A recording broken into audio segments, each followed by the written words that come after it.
Bill Russell. This is the man with more championships than Michael Jordan, more MVPs than LeBron James, and he has the greatest character in NBA history.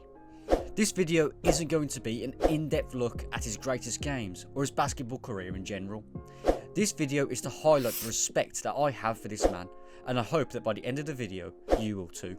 You see, Bill Russell wasn't only an all-time great on the court, but he was an icon and hero off of it too.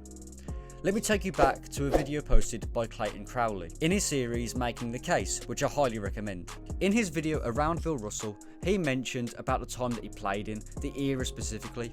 At the time, I took it with a pinch of salt. He mentioned the civil rights movement in America and the racist society he lived in. Living in a time far removed from that, I couldn't really comprehend or appreciate what he was saying, and so I somewhat dismissed it. But this is what opened my eyes. Netflix has recently come out with a 2-part documentary on Bill Russell's life, and again, I highly recommend that also. This documentary highlights the off-the-court injustices that this man faced, and this is why I respect him so much more. Taking it back to his childhood, Russell grew up in Monroe, Louisiana in the 1930s. A time where racism was ingrained in society and the lynching of black people was not unusual to hear about. Between 1878 and 1930, there were over 200 lynchings in Louisiana alone, only 4 years before Russell was born. Louisiana was segregated and black people didn't have a right to vote. He grew up with a father who was only one generation removed from slavery. His father had family members who were slaves. He lived through the horrors of it, and so this was incredibly impactful not only for his father, but it was an integral reason as to why Russell became the man that he did. Russell's father said to him at a young age that being treated like a slave is the most disrespectful thing that you can let happen. Those words would stick with Russell for the rest of his life. Russell would eventually grow up and go to college in San Francisco, and that's where his character began to show. Like the time that he went to a restaurant and asked for some food. They said yes, but he'd have to eat in the kitchen. Russell declined. He'd rather go hungry than be disrespected like that. In 1955, whilst at college, 2 events would occur that would leave a lasting impression on Russell. The first was the murder of 14-year-old Emmett Till, and the second was Rosa Parks refusing to give up her seat on a segregated bus. As a teenager, could you imagine the emotions he would have felt? Anger, frustration, and predominantly fear. All this going on, and he still goes out and performs at an elite level every night on the basketball court. Moving on from college to the NBA, Russell was drafted to the Boston Celtics. During his time in Boston, Russell would forge himself an incredible career with MVPs, all-star appearances, and a record-setting number of championships. But don't let that distract you from the horrors that he faced off of the court. Russell, who gave his heart and soul for that team, for the city of Boston, was never repaid in the same amount of love. Boston was and still is one of the most racist cities in America. They were rewarded. With titles. Yes, but the city did not appreciate it.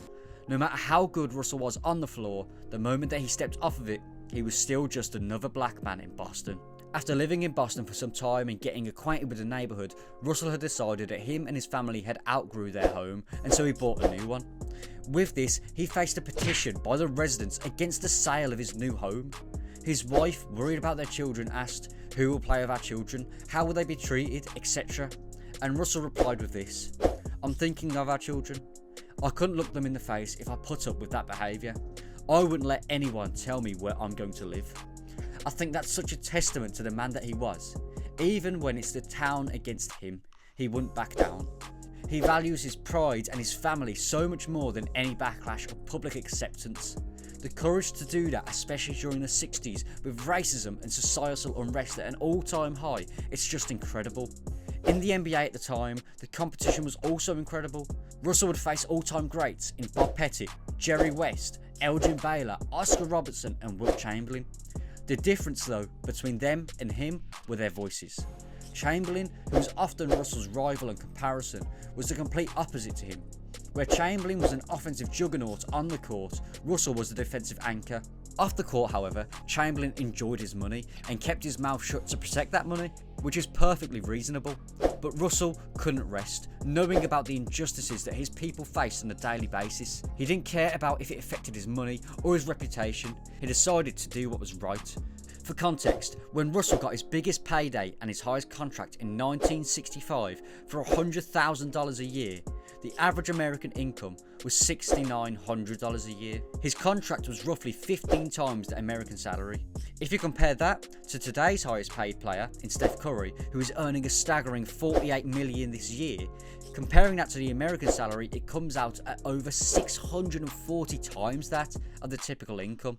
Russell was definitely comfortable salary-wise, but it's nothing compared to today's money. And even still, he risked that comfort to do something that's right, while some players today, even with all that money, still decide to keep their mouth shut.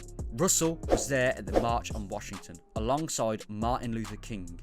King actually invited him onto the stage, but Russell respectfully declined, as he felt that those who organised the event were to take the spotlight rather than himself. He also stood alongside Muhammad Ali at the Cleveland Summit, offering his support to him as he refused to go to war. Again, another testament to his character. Russell's accomplishments on the court are historic, but to me, it's the character he displayed off of it that cements him in human history rather than just NBA record books. If you want to hear more in-depth stories about Russell's career and displays of courage off the court, then I highly recommend the 2-part Netflix series. But that's going to wrap it up for today's video. I hope you have enjoyed, and if you did, a like and subscribe would be greatly appreciated. And with that said, I'll see you in the next one.